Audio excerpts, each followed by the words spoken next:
Все още е доста студено навън, но нека проверим дали черешовите цветове са разцъфнали в Сеул. Метрото 9:10 сутринта, делничен ден, много е пренаселено, Чурган Шиган в Корея е направо лудница. Срещнах се с приятелка и отидахме в кафене. Отвън имаше бяло магнолиево дърво, а входът беше като тунел с цветя. Мястото беше във френски винтидж стил, уютно и очарователно.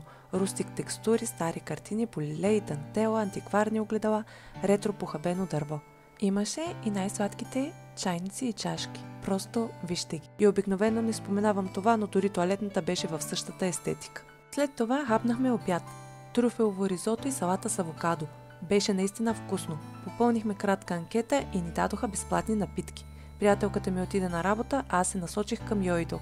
Минах покрай парк до река Хан, където имаше алеи за велосипеди, хора, които се разхождат, тишина. Спирах често просто за да се огледам и да се насладя на такива гледки. Искам да отбележа, че велосипедните алеи в Корея, особено в Сеул, са изключителни. Дълги, широки, добре маркирани и поддържани.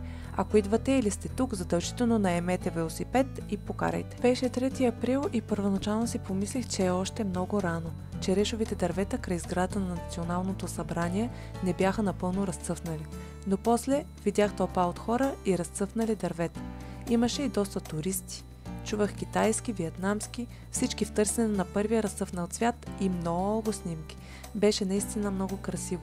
Имаше и кенари, на български форзиция, слънчева и ярка. Разходих се, като цяло беше спокойно, нямаше толкова много хора.